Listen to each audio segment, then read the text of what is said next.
तस्मै श्रीगुरुवे नमः। गुरुवे गौरचन्द्राय राधिकायै तदालय कृष्णाय कृष्णभक्ताय तद्भक्ताय नमो नमः।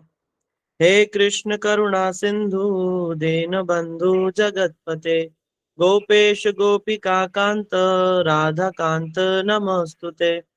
तप्त कांचन गौरांगी राधे वृंदावनेश्वरी वृषभानुसुते देवी प्रणमामि हरिप्रिये।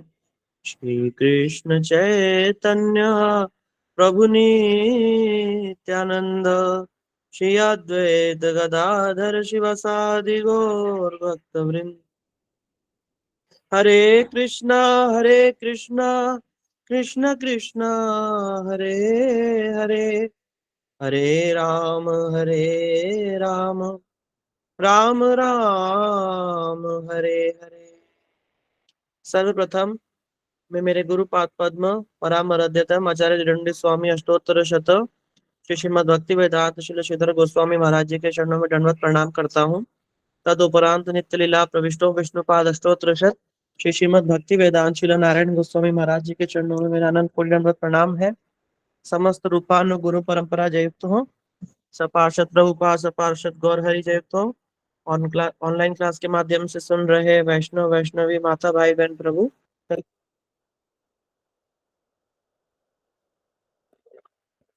हमने पिछली क्लास में श्रवण किया था। दीदी आवाज आ रही है ना स्पष्ट? जी प्रभु जी आ रही। हाँ जी हाँ जी। हमने पिछली क्लास में श्रवण किया था कि किस प्रकार सनातन गोस्वामी जी जो है वो कैसे जेल से बच करके फिर उन्होंने कैसे जंगल का मार्ग लिया और कैसे वो एक जमींदार से बचते हुए फिर वो उन अपने बहनों की मदद से वो आकर के काशी के अंदर महाप्रभु से मिले चंद्रशेखर जी के स्थान पर। और वहां पर किस प्रकार से उनकी महाप्रभु से भेंट हुई है और महाप्रभु ने किस प्रकार उन प्रेम का आदान प्रदान हुआ है भक्त और भगवान के बीच में, ये सब हमने श्रवण किया था। और एक दो शिक्षाएं जो महाप्रभु ने वहाँ वैराग्य की जो सनातन गोस्वामी जी के माध्यम से दी है वो सब हमने पिछले क्लास में श्रवण किया था। उसके पश्चात हमने जाना कि कैसे जो है समय प्राप्त करके और बहुत विनम्रता से और सेवा करके सनातन गोस्वामी जी ने महाप्रभु जी से 3 प्रश्न पूछे थे, है ना। वो प्रश्न क्या थे, क्या आप में से कोई बताना चाहेंगे? किसी ने नोट्स बनाए हो? जी प्रभु जी, हरे कृष्णा। जी प्रभु जी। आप नाम बताइए पहले अपना, फिर बताना। मोनिका शर्मा। ललिता शर्मा जी आप बताइए। प्रभु जी, पहला प्रश्न था कि मैं कौन हूँ और ये 3 पाप जो है आदि दैविक, आदि भौतिक और आदि आध्यात्मिक, ये मुझे क्यों जला रहे हैं? और मैं साध्य साधन तत्व की जिज्ञासा करने में भी असमर्थ हूँ और कृपा करके आप मुझे जानने योग्य विषय बतलाइए। ठीक है एकदम।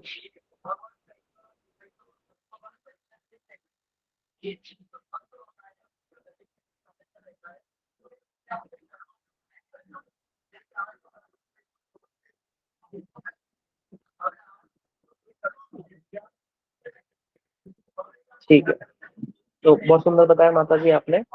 तो अब हम आगे श्रवण करते हैं। तो 3 प्रश्न जो पूछे थे, तो वो प्रश्न थे के आमी कहने हमारे जारे तात्पर्य यह नहीं जानी के मन ही था साध्य साधन तत्व पूछे थे न जानी कृपा करी सब तत्व कह तो आप। तो ये जो 3 प्रश्न थे ये सनातन गोस्वामी जी ने महाप्रभु जी से पूछे हैं। इसमें सबसे प्रथम जो प्रश्न है उसका उत्तर अब महाप्रभु देंगे। तो महाप्रभु कह रहे हैं, देखिए इसमें एक चीज विशेष है जो हम एक ग्रंथ से सुन रहे हैं। ये 3 प्रश्न तो सनातन गोस्वामी जी ने पूछे हैं, लेकिन ये सनातन गोस्वामी जी ने अपने लिए नहीं पूछे हैं।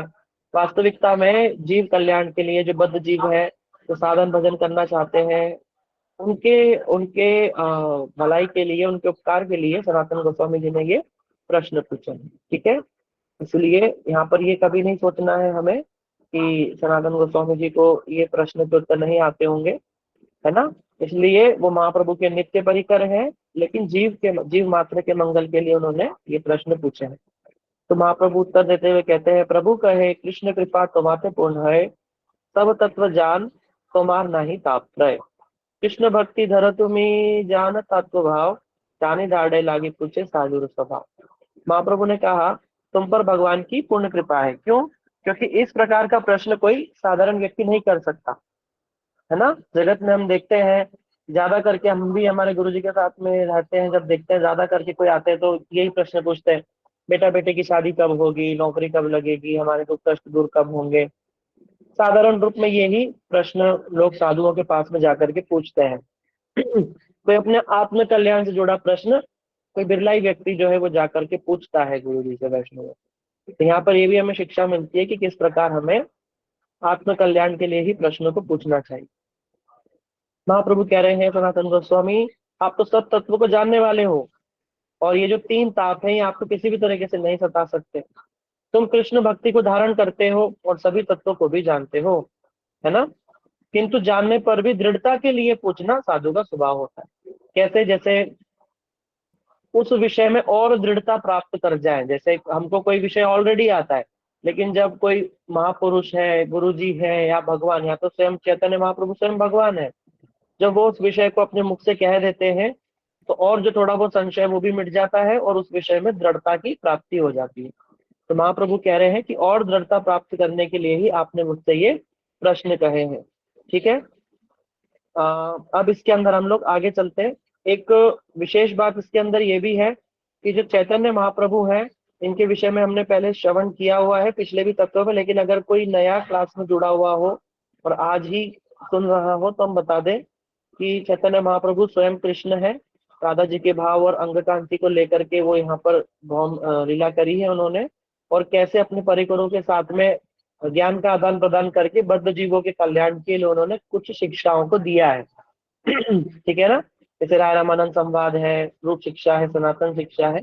इन्हीं शिक्षाओं के माध्यम से महाप्रभु ने जगत के कल्याण के लिए बातें बताई। तो यहाँ पर एक श्लोक बताया, उसके अनुभाष्य में उसके अमृत प्रवान बता रहे हैं कि सद्धर्म उदित कराने के लिए जिनकी दृढ़ मति है उनकी शीघ्र ही अभिलाषित सर्वार्थ सिद्धि होती है।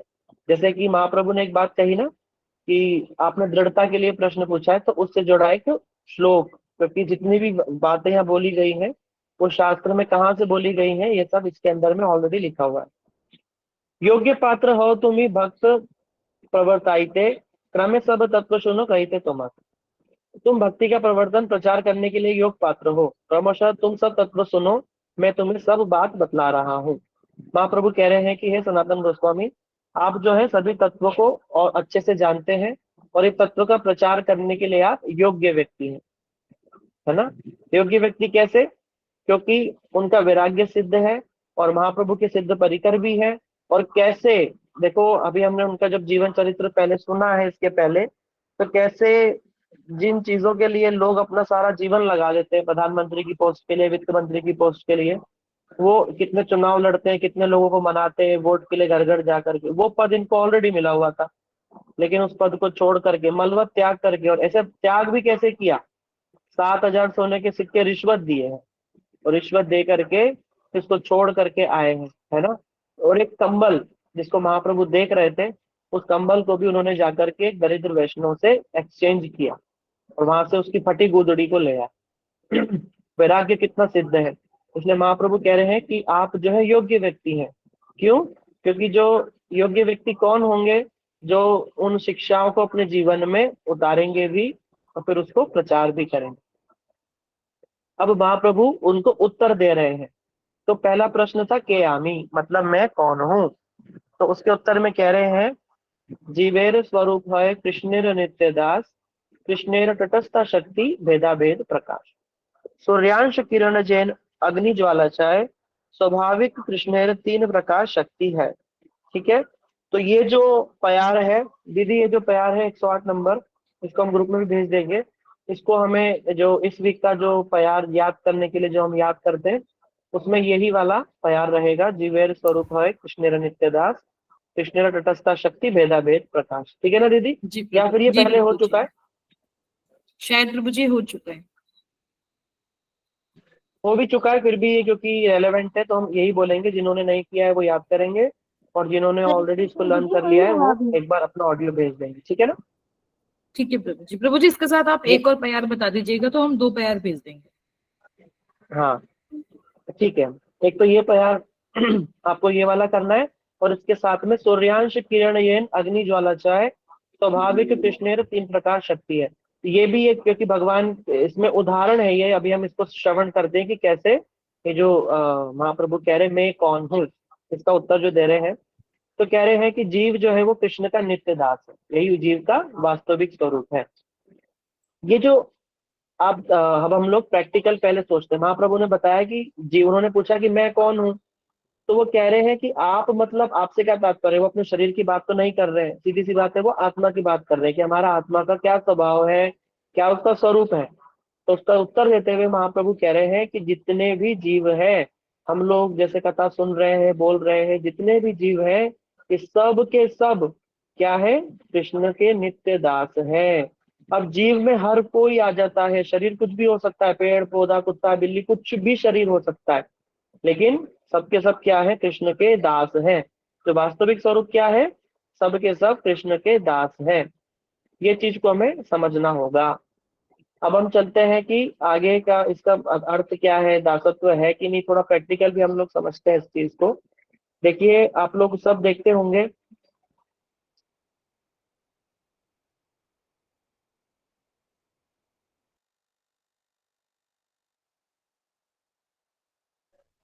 हाँ, तो हम लोग देखते हैं कि जगत में जितने भी जीव हैं, वो सब किसी ना किसी की सेवा कर रहे हैं, सब किसी ना किसी रूप में सेवा कर रहे हैं, ये कॉमन चीजें हैं। जैसे आप देखना, कुत्ता होता है तो क्या करता है, अपने बच्चों की सेवा कर रहा होता है ना। गाय देखो कितना वात्सल्य प्रस्तुत करती है। और देखो घोड़ा हाथी जो भी होगा अपने बच्चों की सेवा करेगा, अपना जिस झुंड में रहता है उस झुंड में सेवा करेगा।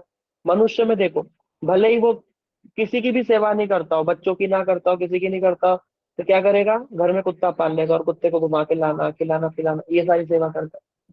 सेवा के बिना कोई भी जीव रह ही नहीं सकता, उसको कोई ना कोई चाहिए ही चाहिए जिससे वो सेवा का आदान प्रदान कर सके।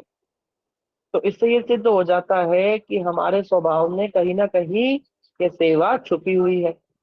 पर क्योंकि हम उसको गलत जगह लगा देते हैं, सेवा तो करनी है हमको भगवान की, क्योंकि हम कृष्ण के नित्य दास हैं, तो हमारी नित्य सेवा किसके प्रति बनती है, कृष्ण के प्रति। लेकिन कृष्ण को छोड़ करके हम लोग क्या करते हैं, जगत में जड़ चीजों की या फिर नश्वर चीजों की सेवाओं में लग जाते हैं, है ना। या जो लोग परमानेंट नहीं है, या जो जड़ चीजें हैं, जैसे घर मकान, कितने लोग होते हैं देखो, घर में बड़ा आवेश रहता है, घर में एक जरा सा काला कोई धब्बा आ जाएगा तो उसको चढ़ चढ़ के साफ करेंगे, मकड़ी का जाला, दिन रात घर को चकाचक साफ सफाई करेंगे, पूरा का पूरा समय घर में लगा देते घर की सेवा में, है ना। अब सीधी सीधी बात है, सेवा करे बिना तो रह नहीं सकता, कोई ना कोई चाहिए ही चाहिए। कुछ नहीं तो समाज सेवा में लग जाएंगे, समाज की सेवा कर ले, इसकी सेवा कर ले, देश की सेवा कर ले, सेवा के बिना तो कोई रह नहीं सकता। जितनी भी सेवा है ये क्यों है, क्योंकि मूल में आत्मा के अंदर क्या स्वभाव छुपा हुआ है, सेवा का ही स्वभाव छुपा हुआ है। लेकिन वो किसके प्रति है, वो है कृष्ण के प्रति। लेकिन जब वो विकृत हो जाता है तो संसार में अन्यत्र लग जाता है, जिससे क्या होता है कि जीव सेवा तो करता है, उसको थोड़ी बहुत कुछ सुख की अनुभूति होती है, लेकिन परमानेंट आनंद की प्राप्ति नहीं होती, परमानेंट सुख की प्राप्ति नहीं होती, क्योंकि उसने गलत जगह उसको लगा दिया, गलत जगह उसको लगा दिया अपने स्वभाव को। जैसे कि हम लोगों ने पहले भी ये उदाहरण सुना है कि एक बूढ़ी माता जी थी, उसकी सुई गिर गई, जो कपड़े सिलने की सुई होती है वो गिर गई। अब गिर गई तो वो माता जी जो है बहुत देर से ढूंढ रही है, सड़क पर बहुत देर से सड़क पर ढूंढ रही है, लेकिन सुई मिल ही नहीं रही है। तो एक बच्चा देखता है तो वो परेशान हो जाता है, वो आकर के बोलता है, बोला अम्मा क्या ढूंढ रही हो, हम तुम्हारी मदद करा देते हैं। वो कहती है कि मेरी सुई गिर गई है, बेटा तुम ढूंढवा दो। अब बेटा जो है वो जो लड़का जो था वो बहुत, उसकी आंख तो तेज थी, वो भी बहुत देर तक ढूंढने की कोशिश करता लेकिन कहीं भी सुई नहीं मिली। फिर वो अम्मा से बोलता है, बोला अम्मा एक बात बताओ, तुम ये बाहर सुई ढूंढ रही हो, तुम्हारी सुई गिरी कहाँ थी। तो वो कहती है कि सुई तो मेरी कमरे में गिरी थी, पर वहां अंधेरा था तो मैं बाहर आकर के ढूंढ रही हूँ। तो अब बताओ क्या कभी उसको वो सुई मिलेगी, कभी भी नहीं मिलेगी, क्यों, ये गलत जगह ढूंढ रही है। ठीक उसी प्रकार हम लोग भी सेवा तो कर रहे हैं संसार में, किसी ना किसी के ऑफिस जा रहे हैं, घर बच्चों को पाल रहे हैं, सेवा तो कर रहे हैं, लेकिन क्योंकि हम कृष्ण के दास हैं, आत्मा का स्वभाव है भगवान की सेवा करना, क्योंकि हमने भगवान की सेवा को छोड़ करके बहुत सारी अलग अन्य जगह पे अपनी सेवाओं को लगा रखा है, इसीलिए ही हमें ये दुख कष्ट आ रहे हैं और हमें सुख का अनुभव नहीं हो रहा है। तो महाप्रभु यही समझा रहे हैं कि जीवेर स्वरूप कृष्ण नित्यदास, कृष्ण तटस्थ शक्ति भेदा भेद प्रकाश, कि कृष्ण की तटस्थ शक्ति और भेदा भेद प्रकाश। अब ये भेदा भेद प्रकाश क्या होता है? कृष्ण की तटस्थ शक्ति क्या है ना? अंतरंगा शक्ति, बहिरंगा शक्ति और तटस्थ शक्ति क्या है? इसको हम एकदम सरल करके समझते हैं। देखिए, भगवान की 3 प्रकार की शक्ति है ना? एक चित शक्ति है, एक माया शक्ति है और एक जीव शक्ति है, और उसको हम तटस्थ शक्ति भी बोलते हैं। सबसे पहले हम समझते हैं कि तट क्या होता है। क्या कोई बताएगा तट किसको कहते हैं? तट, तट कौन से स्थान को कहा जाता है, या तट से हमारा क्या तात्पर्य हो सकता है? क्या हम समझते हैं तट से? किनारा। हरे कृष्णा प्रभु हाँ, जी, किनारे किनारा को तट कहते हैं। तट कहते हैं। और क्या उसमें क्या होता है? हरे कृष्णा किनारे में प्रभु क्या जी, विशेषता होती है? हाँ ये जी प्रभु जी बताइए। विरजा नदी जो है उसके किनारे को तट बोलते हैं, जो दो लोकों के बीच में जो है। अच्छा, हाँ, आप तटस्थ शक्ति का स्थान की बात बता रहे हैं ना? ठीक है, सही है। पर तट का अर्थ होता है ऐसी जगह, हाँ, ऐसी जगह जैसे जहाँ पर जल और भूमि दोनों का समागम होता है, और हम ठीक ठीक रूप में निरूपण नहीं कर सकते कि यहाँ जल है या यहाँ पर भूमि है। एक पतली सी लाइन होगी, उसको ही तट कह सकते हैं। उदाहरण के तौर पे एक और चीज हम समझते हैं। देखिए, वृंदावन से हम मथुरा जाते हैं, मथुरा जाते हैं वृंदावन की, तो जहां बाउंड्री आती है, अब वो बाउंड्री जो आती है, अब वो तो एक लाइन ही होगी। जहाँ जो भी बाउंड्री होगी वो एक लाइन होगी, राइट? अब उस लाइन पे हम खड़े होकर के कंफर्म नहीं बोल सकते कि ये वृंदावन है कि मथुरा। वो एकदम बाउंड्री लाइन हो जाती है, तटस्थ हो जाता है इंसान उस स्थान पे आकर के, है ना? तो उसी स्थान को तट कहा गया। तो जो जड़ जगत है और जो चित्त जगत है, उसके बीच का जो ये स्थान है, ये तटस्थ स्थान है। यही ये भगवान की जो जीव शक्ति है, जिसको भगवान कहते हैं जीव भूता महाभाव एकदम धारित जगत। तो ये जीव भूता, जो ये जीव शक्ति है, यही वो शक्ति है जहां से ये आत्मा जो होती है ये उत्पन्न होती है। और यहाँ पर दोनों का ही प्रभाव रहता है ना? भगवान की जो चित्त शक्ति का भी प्रभाव रहता है और माया का भी प्रभाव रहता है। लेकिन इधर में बताते हैं कि कुछ जीव तो होते हैं वो नित्य मुक्त होते हैं, है ना? कुछ नित्य मुक्त होते हैं, कुछ जो नित्य बद्ध है ना? और कुछ बद्ध मुक्त होते हैं, जो बद्ध अवस्था में होते हैं लेकिन साधन करके मुक्ति को प्राप्त कर जाते हैं। मुक्ति माने अपने स्वरूप को प्राप्त कर जाते हैं और भगवत धाम को चले जाते हैं। ठीक है ना? तो यहाँ पे हमने एक चीज को श्रवण किया कि किस प्रकार जो भगवान की 3 प्रकार की शक्ति होती है। जो जो माया शक्ति है, जिसको हम जड़ शक्ति, जो हम जड़ जगत देखते हैं, ये कैसे प्रकट होता है? ये माया देवी इस जगत को प्रकट करती है। माया देवी के विषय में हम थोड़ा सुन लेते हैं, क्योंकि ये भगवान की 3 शक्तियों के विषय में हमको श्रवण करना है, क्योंकि ये महाप्रभु ने इस विषय में बताया है। माया शक्ति क्या है? इस जगत में जो भी दिख रहा है वो सब माया है। जो भी हम देख रहे हैं, घर, बिल्डिंग, मकान, पेड़ पौधे, प्रकृति, जितनी भी सुंदर असुंदर, गंदी वंदी, जो भी चीज हम देख रहे हैं, अच्छी बुरी, ये सब माया के द्वारा निर्मित है इस जगत पर। और ये माया कौन है? ये माया और कोई नहीं, ये भगवान की ही शक्ति है, एक, है ना? ये भगवान की ही शक्ति है। भागवत के अंदर में भी जब वेद व्यास जी ने दर्शन किया कृष्ण का, अपश्यत पूर्ण परुषम पूर्णम माया च तदपाश्रयम, तो उन्होंने माया देवी का भी दर्शन किया है। ये माया देवी भगवान की शक्ति है, और वो इस जड़ जगत को, उसकी जड़ जगत की उत्पत्ति करती है, जिसको हम देख रहे हैं ना। और माया देवी क्या करती है? माया देवी एक और कार्य करती है कि जो भी लोग इस संसार में आते हैं अपने कर्मों के अनुसार, है ना, कृष्ण भयमुख है जीव भगवान चकरे, निकटस्थ माया तारे झापट या जरे। कृष्ण को छोड़ करके अगर हम कोई भी इच्छा करते हैं, कृष्ण की भक्ति को, कृष्ण को छोड़ करके अगर हम कोई भी इच्छा करते हैं, क्योंकि हमने अभी थोड़ी देर पहले ही श्रवण किया कि हमारा स्वभाव क्या है, आत्मा का स्वभाव क्या है? भगवान की सेवा करना। लेकिन अगर हम भगवान को छोड़ करके और कहीं भी इच्छा करते हैं, उस ही क्षण ये माया जीव को झपट लेती है, और झपट करके ला करके संसार में फंसा देती है ना? आदि भौतिक, आदि दैविक और आदि आध्यात्मिक ताप, सत्वगुण, रजोगुण, तमोगुण से ये जो 3 त्रिशूल रूप, त्रिशूल देवी के हाथ में होता है ना, जो दुर्गा देवी है, यही माया देवी का स्वरूप है। हमने देखा है ना, दुर्गा देवी, दुर्गा का अर्थ क्या होता है? जो दुर्ग की रक्षा करने वाली होती है। जैसे जेलर होता है ना, जेल का जेलर, तो जेलर क्या होता है, जितने कैदी जेल में होते हैं वो जेलर के अंडर में होते हैं। और जेलर सबको ठीक करने की जिम्मेदारी किसके ऊपर में होती है, जेलर के ऊपर में होती है, कि सब नियमों का पालन करे, सब ठीक ठाक से रहे और अपना जीवन सुधारे और फिर जल्दी जल्दी यहाँ से निकल जाए। जेलर सुधारने के लिए कैदियों को रखता है। ठीक उसी प्रकार जो लोग भगवान को भूल करके संसार में भोग वांछा करते हैं, उल्टी पुल्टी इच्छाएं करते हैं, तो उनको वो इच्छाएं तो मिल जाती हैं, लेकिन साथ साथ में महा भयंकर दुख भी मिलते हैं, जो माया देवी उनको प्रदान करती है। क्यों प्रदान करती है? माया देवी कृपा करती है। कृपा करके क्यों? ताकि ये जो जीव जो यहाँ फंसा हुआ है, यहाँ से निकल करके भगवत धाम को पुनः लौटे, वहीं लौट जाए। क्यों? क्योंकि वहां जा करके उसको परमानेंट सुख की प्राप्ति होगी, परमानंद की प्राप्ति होगी, भगवान की लीला सुख का अनुभव करेगा। है ना, ये कहाँ जगत के अंदर जड़ सुख, कोई चीज सुख देती है वही थोड़ी देर में दुख का कारण बन जाती है। जो चीज सुख का कारण बनती थोड़ी देर में वही दुख का कारण बन जाती है। इस जगत में तो ऐसा ही है। उदाहरण दिया था ना पिछले, पहले ही हमने श्रवण किया हुआ है। जैसे गुलाब जामुन है, बड़ा सुख का कारण है, लेकिन जरा 3-4 गुलाब जामुन और खा लो, अच्छा लगेगा, 2-4 और खा लो। जैसे ही 10 क्रॉस होंगे, वो भी 10 तो बहुत ज्यादा हो गए, 3-4 गुलाब जामुन के बाद में ही ऐसा लगने लग जाता है कि अब नहीं खाना है। और कोई जबरदस्ती करके 1-2 खिला दे तो गुलाब जामुन से नफरत ही हो जाएगी अगले 1 महीने के लिए।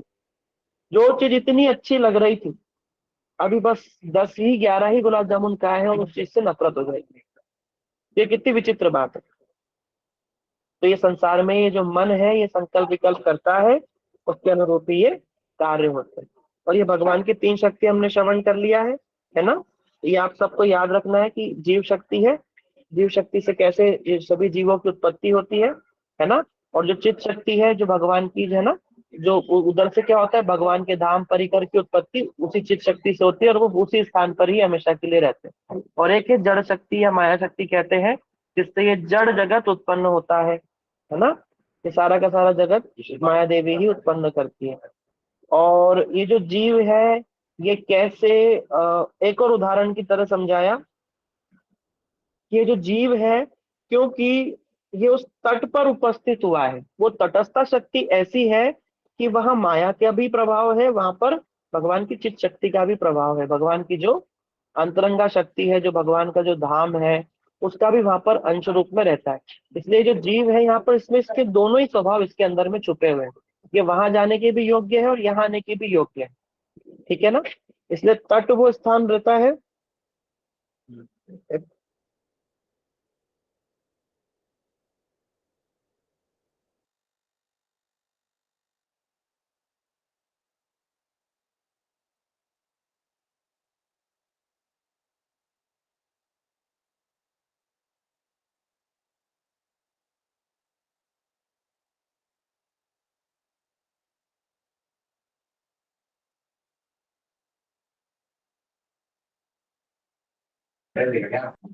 हाँ, गुंजन शर्मा रेजन, आप कुछ पूछ रहे हैं दीदी? ठीक है, ठीक है, हम लोग स्टार्ट करते हैं। हाँ, तो कह रहे हैं कि इसीलिए जीव के अंदर क्या है, दोनों ही स्वभाव छुपे हुए हैं। इसमें आत्मा जो होती है, ये माया से भी प्रभावित है, और आत्मा भगवान से भी प्रभावित है, दोनों से ही प्रभावित है। ये माया से प्रभावित हो गई ज्यादा, इसीलिए आकर के संसार में फंस गई।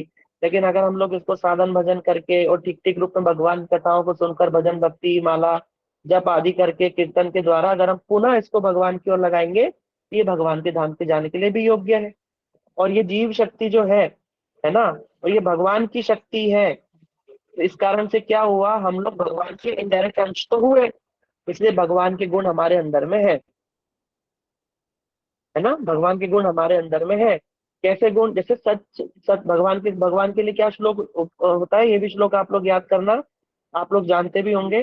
सच्चिदानंद रूपाय विश्वोत्पत्त्यादि हेतवे तापत्रय विनाशाय कृष्ण श्री कृष्णाय वयम नमः। कहते हैं भगवान क्या सत्य चित्त और आनंद स्वरूप है। सत माने सत्य स्वरूप, चित्त माने ज्ञान स्वरूप, और आनंद माने आनंद स्वरूप में भगवान। तो जीव क्योंकि भगवान का अंश है ना, भगवान की शक्ति से उत्पन्न हुआ, और शक्ति जो है वो शक्तिमान की इच्छा से सब कुछ करती है ना। तो उस शक्तिमान के अंश माने भगवान का अंश भी जीव के अंदर में है, पर वो अंश रूप में है, संपूर्ण रूप में नहीं है। इस बात को समझना है। कुछ लोग कहते हैं कि हम ही भगवान हैं। हम भगवान नहीं है। भगवान जैसे अंश हमारे अंदर है, जैसे तुलसीदास जी क्या कहते हैं, ईश्वर अंश जीव विनाशी। ईश्वर अंश जीव अविनाशी। इसको भगवान गीता में कहते हैं ममैवांश जीव लोके जीवभूत सनातन, है ना, कि मेरा ही अंश ये जीव है। जितने भी जीव है हम सब भगवान के ही बच्चे हैं, लेकिन अंश हैं हम लोग। अब इसको समझते हैं कि इसका तात्पर्य क्या है, भेदा भेद प्रकाश का क्या अर्थ है।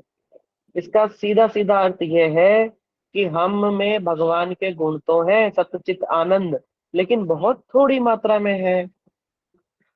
हमारे अंदर भी सत्य सुनने की और बोलने की इच्छा होती है, सुनने की।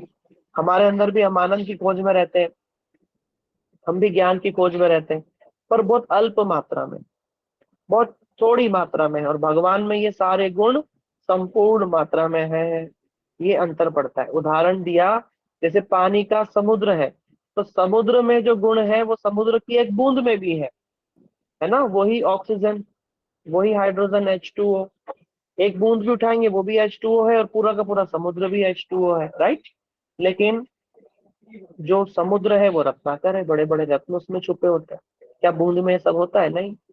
समुद्र बड़े बड़े जहाजों को पलटा सकता है ना, बड़ी बड़ी सुनामी ला सकता है, शहर के शहर डुबा सकता है। लेकिन क्या बूंद वो कार्य कर सकती है? एक गिलास पानी वो कार्य कर सकती है क्या? नहीं कर सकती। बड़े बड़े जीव जंतुओं का घर है, बड़ी बड़ी वेल, 35-35 हाथियों के बराबर एक ब्लू वेल होती है, लेकिन वो सब समुद्र में रहती है ना। पर क्या एक गिलास पानी में रह सकती है? नहीं रह सकती। गुण तो सेम है, लेकिन वो विभू है और हम क्या है? अणु है। ठीक उसी प्रकार भगवान है विभू, भगवान कुछ भी कर सकते हैं, लेकिन हम हैं उनके अंश, अणु। हमारे अंदर बड़े थोड़ी मात्रा में सारी चीजें क्यों है? क्योंकि हम भगवान के सेवक हैं, और भगवान की सेवा ही करना ही हमारा धर्म है। अणु का विभू के प्रति कौन सा भाव होना चाहिए? सेवक भाव होना चाहिए। हम किसी भी रूप में भगवान नहीं हो सकते। भगवान के दास हो सकते हैं, लेकिन भगवान नहीं हो सकते। एक समय इस्कॉन के संस्थापक जो प्रभुपाद जी थे, जब वो विदेश गए तो उस समय पर भारत में ये कल्चर चल पड़ा था, you are God, I am God, सब भगवान है, सब भगवान है, तुम भी भगवान हो। तुम भी भगवान हो ये गलत शब्द है, तुम में भी भगवान है ये सही शब्द। भगवान सबके हृदय में है, इसमें कोई भी डाउट नहीं, पर हम ही भगवान है ये गलत। भगवान तो एक ही है। भगवान तो एक ही व्यक्ति हो सकता है, हर कोई भगवान थोड़ी ना हो सकता है। बाकी सब दास है ना। केवल कृष्ण ही भगवान है, बाकी सब जितने देवी देवता हम देखते हैं अवतार आदि, सब उनके दास दासी।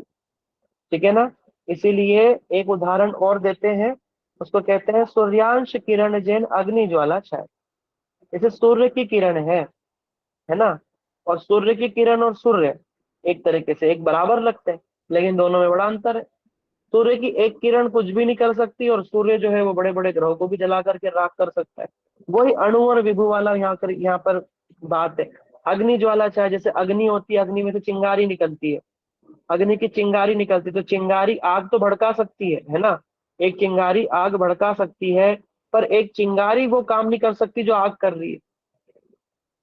आग ही वो काम को करेगी। ठीक इसी प्रकार बताया कि भगवान विभू है और जीव है अणु। इस चीजों को हम अगली क्लास में हम और विस्तार से सुनेंगे। ठीक है। तो इस प्रकार बताया कि कृष्ण की 3 शक्ति है, स्वभाव की, ज्ञान, बल, क्रिया च। भगवान की 3 शक्ति हैं, उन 3 शक्तियों से चिद जगत की उत्पत्ति होती है, चिद शक्ति से। जीव शक्ति से संपूर्ण जीवों की उत्पत्ति होती है, और माया शक्ति से ये जो जड़ जगत है इसकी उत्पत्ति होती है। तो ये 3 चीजें हमको आज समझनी है। और एक चीज हमने श्रवण करी है कि जीव जो है वो भगवान का नित्य दास है, कृष्ण का नित्य दास है। और समस्त दुख कष्ट उसको क्यों आते हैं? क्योंकि वो भगवान की सेवा को छोड़ करके कहीं और लग पड़ा है। जब वो पुनः अपने स्वभाव में लौटेगा, तब उसको सुख की प्राप्ति होगी। अभी हमारा स्वभाव विकृत हो गया है, तो विकृत स्वभाव को धीरे धीरे ठीक करना है, और अपने ओरिजिनल स्वभाव में लेकर के आना है, जो है भगवान की भक्ति में हमको लेकर के आना है। ठीक है। तो आज हम क्लास को यहीं रखेंगे, आज की क्लास हम शॉर्ट करते हैं, क्योंकि अभी मुझे कहीं जाना है। और हम प्रश्न उत्तर ले लेते हैं, ठीक है। तो अभी हमारे पास में 10-12 मिनट है। अगर किसी के कोई प्रश्न हो तो आप अवश्य पूछिए, पिछली क्लास से जुड़े हुए और अब की क्लास से जुड़े हुए, क्योंकि यहाँ पर प्रश्न अवश्य बनेंगे आप सबके, इसलिए आप लोग अवश्य प्रश्न पूछिए, तभी हम आगे की क्लास को आगे श्रवण कराएंगे कि दुख कष्ट क्यों आते हैं। पर आज मोटा मोटा कारण हमने श्रवण कर लिया, क्योंकि हम भगवान के दास हैं। यही हम, जैसे पहला प्रश्न था ना, मैं कौन हूँ, तो हम सब कृष्ण के दास। हम सब क्या है, कृष्ण के दास। आमी कृष्ण दास, हम सब कृष्ण के दास हैं। और कहनो हमारे जा रहे ताप रहे, दुख कष्ट क्यों आ रहे हैं, भगवान की सेवा को छोड़कर कहीं और लग गए, अविद्या में लग गए, अज्ञान में लग गए, इससे दुख कष्ट आ रहे हैं। अब दुख कष्ट कैसे आते हैं, क्या होता है, प्रारब्ध कर्म क्या होता है, इस विषय में महाप्रभु आगे जो भी बताएंगे हम लोग श्रवण करेंगे आगे भी। लेकिन आज हम क्लास को यहीं रखते हैं। और अभी तक किसी का कोई प्रश्न है पिछली क्लास से अब की क्लास से, तो आप अवश्य पूछ लीजिए, क्योंकि पिछली क्लास में भी हमने देखा था कि लोगों के प्रश्न रह गए थे, इसलिए आप लोग प्रश्न पूछ सकते हैं। आज की क्लास को हम यही विराम देते हैं। वांछा कल्पतरुभ्यश्च कृपा सिंधु भयवच पतितानां पावनेभ्यो वैष्णवेभ्यो नमो नमः। हरे कृष्णा। दीदी आप लोग प्रश्न पूछ लीजिए। हरे कृष्णा। जी ब्रजमोहन दीदी। प्रभु जी। हरे कृष्णा प्रभु जी, दंडवत प्रणाम। जी प्रभु जी, दंडवत प्रणाम। प्रभु जी, आपने अभी बताया कि भगवान की शक्ति जो है 3 प्रकार की होती है, हाँ हाँ चित्त, माया और जीव। हाँ और फिर आपने वो बाद में बताया अंतरंगा शक्ति और तटस्थ शक्ति के बारे में। हाँ हाँ। ये दोनों उनसे अलग हैं या वो उसी नहीं का प्रभु जी, पार्ट ये है या कैसे पर्यायवाची है? पर्यायवाची शब्द है। ये सब पर्यायवाची शब्द है, अलग अलग कॉन्टेक्स्ट में अलग अलग तरीके से इन चीजों का इस्तेमाल होता है, ठीक है ना। हम इसको तटस्था शक्ति क्यों बता रहे हैं, क्योंकि यहाँ पर महाप्रभु ने बोले हैं, तटस्था शक्ति भेदा भेद प्रकाश, है ना। कृष्ण तटस्था शक्ति, कृष्ण की जो तट वाली शक्ति है, जो कृष्ण की तटस्था शक्ति है, जिसको जीव शक्ति भी कहा जाता है, उस प्रकार से, ठीक है ना। हाँ पर्यायवाची जी। शब्द है ना। जैसे कृष्ण को हम लोग राधा रमन भी बोलते हैं, नंद नंदन भी बोलते हैं, यशोदा नंदन भी, वो बात तो एक ही जाती है, पर्यायवाची शब्द हो जाता है। जैसे सूरज को दिनकर भास्कर बोलते हैं, ऐसे पर्यायवाची शब्द, ठीक है ना। और अंतरंगा अंतरंगा शक्ति, और तटस्थ दोनों एक जैसे एक ही चीज है? नहीं नहीं प्रभु जी, अंतरंगा शक्ति जो हम चित शक्ति समझ रहे हैं ना, वो उसको भी अभी हम क्लियर करेंगे, क्योंकि बहुत तरीके की भगवान की शक्ति है। संवित शक्ति है, अलादनी, बहुत प्रकार की है। लेकिन अभी क्योंकि हम इसको आसान करके समझ रहे हैं, है ना। संवित शक्ति है भगवान की, है ना। जी जी और प्रभु। उसको हम विस्तार में सुनेंगे, आगे सब चीजें आएंगी। लेकिन क्योंकि अभी हमारी क्लास स्टार्ट हुई है इन तत्वों पर, शक्ति तत्व के ऊपर में, इसलिए हम लोग उसको मोटा मोटा सुन रहे हैं कि भगवान की 3 शक्ति है। चित शक्ति, जिससे चिद जगत की उत्पत्ति होती है। चिद जगत कौन सा जगत होता है, जो भगवान का धाम होता है, वैकुंठ गोलोक आदि, ठीक है। एक जी होता है प्रभु जी। जड़ जगत, जो माया शक्ति उत्पन्न करती है। और एक तटस्था शक्ति है, जो भगवान की जीव शक्ति भी कहलाती है। वहां से संपूर्ण जीवों की उत्पत्ति होती है। आज के लिए हमको इतना श्रवण करना है। बाकी आगे जाकर के इन शक्तियों के कैसे अलग अलग नाम है, वो सब हम श्रवण करेंगे। अलादिनी शक्ति क्या है, संवेद शक्ति क्या है, ठीक है ना प्रभु जी, सब श्रवण जी करेंगे। प्रभु, ठीक है प्रभु। इस कॉन्टेक्स्ट में कैसे कैसे उनका हम प्रोनाउंस करेंगे, उसको यूज करेंगे, उन उन, उन अ, जो नामों को, वो हम आगे आपको सब श्रवण कराएंगे। महाप्रभु जैसे जैसे यूज करते चलेंगे यहाँ पर, वैसे वैसे हम लोग उस चीज को बताते चलेंगे, ठीक है। जी प्रभु जी, थैंक यू। हाँ जी, हरे कृष्ण प्रभु। प्रिया दीदी। और ये 3 शक्ति होती हैं ब्रिजमोहन प्रभु, ये शास्त्रों में प्रमाण है। इसलिए जो मायावादी लोग होते हैं, वो भगवान की शक्ति को नहीं मानते हैं। वो भगवान को क्या कहते हैं, जैसे वो बोलते हैं ब्रह्म ही सब कुछ है ना। ब्रह्म ही सब कुछ है, ब्रह्म ही अनादि है, ब्रह्म से ही सब आते हैं, ब्रह्म में ही चले जाते हैं। वो ब्रह्म परिमाणवाद को मानते हैं। लेकिन वैष्णव क्या करते हैं, शक्ति परिणामवाद को मानते हैं, कि भगवान हरे अपनी कृष्ण शक्ति के प्रभु जी, माध्यम से दंडवत संपूर्ण प्रणाम। कार्यों को करते हैं, ठीक है ना। जी प्रभु जी, हरे हाँ कृष्ण प्रभु। पूछिए हरे माता जी। कृष्ण प्रभु जी, मुझे वॉइस नहीं आ रही, मैं फिर से रिज्वाइन करती हूँ, देन मैं अपना क्वेश्चन पूछती हूँ। आपकी आवाज आ रही है, बहुत अच्छी आ रही है, प्रभु जी शायद ठीक है। आपकी और कोई आवाज नहीं आ प्रश्न रही है। कर लीजिए। और किसी का प्रश्न है?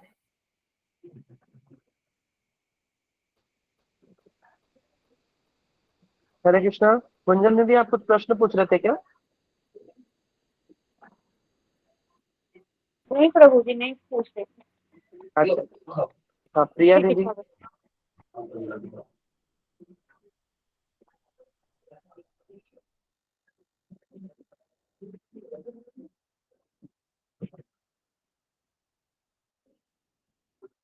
ठीक है, और किसी का कोई प्रश्न है? हम लोग प्रश्न से ही इस टॉपिक को समझाना चाह रहा था मैं, ताकि जैसे अभी ब्रजमोहन प्रभु ने प्रश्न पूछा ना, तो मैं इससे हमें समझ में आएगा कि आप क्या समझ रहे हैं, तो हम उसको फिर आपको बताते हैं उन चीजों को। तो यही सोच करके मैं प्रश्न उत्तर पे आ गया था। आप पूछ सकते हैं प्रश्न, अगर किसी का हो समझ में, इस विषय में कुछ आ रहा हो या कुछ नहीं समझ में आया है तो आप पूछ सकते हैं। अंदर तो आप लोग कोई खाओगे ये देख लो करेगा तो क्या ना प्रभु जी। ले खाओगे ये हाँ जी दीदी पूछिए। प्रभु जी, मेरा क्वेश्चन ये है कि जैसे कि आपने बताया कि हमारा स्वभाव ये सेवा करना, जो हमारा नेचर है एक्चुअल, वो हाँ सेवा करना है। तो मेरा प्रश्न ये है कि हमारा स्वभाव ही है, तो हम भगवान की सेवा मतलब जैसे कि अंदर से इच्छा होती है कि हम सेवा करें, इसके लिए हमें कोई नहीं बोलता कि आप कुत्ते की सेवा हाँ करो या किसी की सेवा करो, हाँ लेकिन भगवान की सेवा करने के लिए बार बार मतलब इतना अप्रोच क्यों करना पड़ता है? मतलब ये अंदर से क्यों नहीं आता जब हमारा नेचर ही है उनकी सेवा करना? हमारा नेचर तो ये नहीं है किसी और की सेवा करना, मतलब उनके लिए ही हम बने। तो वो फीलिंग अंदर से क्यों नहीं ठीक है, आती कि हम भगवान की सेवा करें? सही की। अच्छा प्रश्न है आपका। जैसे अगर कोई जैसे एक उदाहरण के से हम समझते हैं इस चीज को। जैसे पंखा चल रहा है ना? पंखा चल रहा है तो वो एक डायरेक्शन में बहुत देर से चल रहा है, ठीक है। उस पंखे को रोकने के लिए और उसको उल्टा घुमाने के लिए हमको ताकत लगानी पड़ेगी कि नहीं लगानी पड़ेगी, आप बताओ। हाँ जी अगर वो प्रभु जी। पंखा घूम रहा है, अगर हम उसको रोकना चाहें और उसको फिर उल्टी डायरेक्शन में घुमाए तो ताकत लगेगी कि नहीं लगेगी? हाँ जी प्रभु जी। बहुत ज्यादा ताकत लगानी पड़ेगी, है ना? प्रभु तो जी। क्या हो रहा है कि हम लोग जन्मों जन्मांतर से वो ही करते हुए आ रहे हैं। हमने ये तो श्रवण किया कि जीव जो तटस्थ शक्ति पे जीव की उत्पत्ति हो गई है, और वो हम्म, इतने अनंत काल बीत चुका है कि हम सोच नहीं सकते हैं।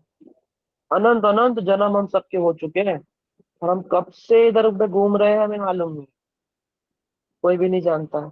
पर हम लोग घूम रहे हैं, महाप्रभु प्रमाणित कर रहे हैं, शास्त्र यही बात बोलते हैं, है ना? ब्रह्मांड में हम लोग ब्रह्मांड भ्रमिते भ्रमिते कौन हो भाग्यवान जीव। ब्रह्मांड में पता नहीं कब से भटक रहे हैं हम लोग।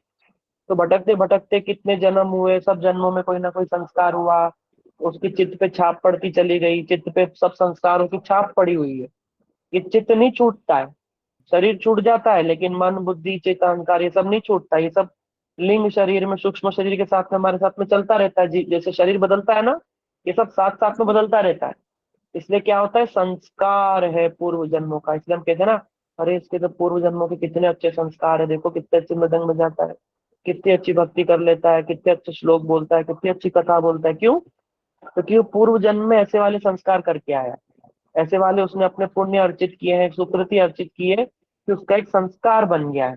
इस ही संस्कार को हमको बलवान बनाना है। अभी ये विकृत है, विकृत संस्कार है हमारा, भोगों की इच्छा है, उसके अंदर बहुत सारी चीजें मिली जुली है। तो उन्हीं संस्कारों की छाप लेकर के हमारा जन्म हो गया है।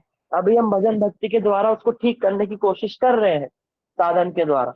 लेकिन जब वो ठीक हो जाएगा संस्कार हमारा, इसलिए जी। प्रभु जी सब लोग गुरु जी क्या बोलते हैं, सुकृति बनाओ सुकृति बनाओ, वैष्णव सेवा करो, धाम में आओ, कुंभ माला करो, भजन करो ठाकुर जी का।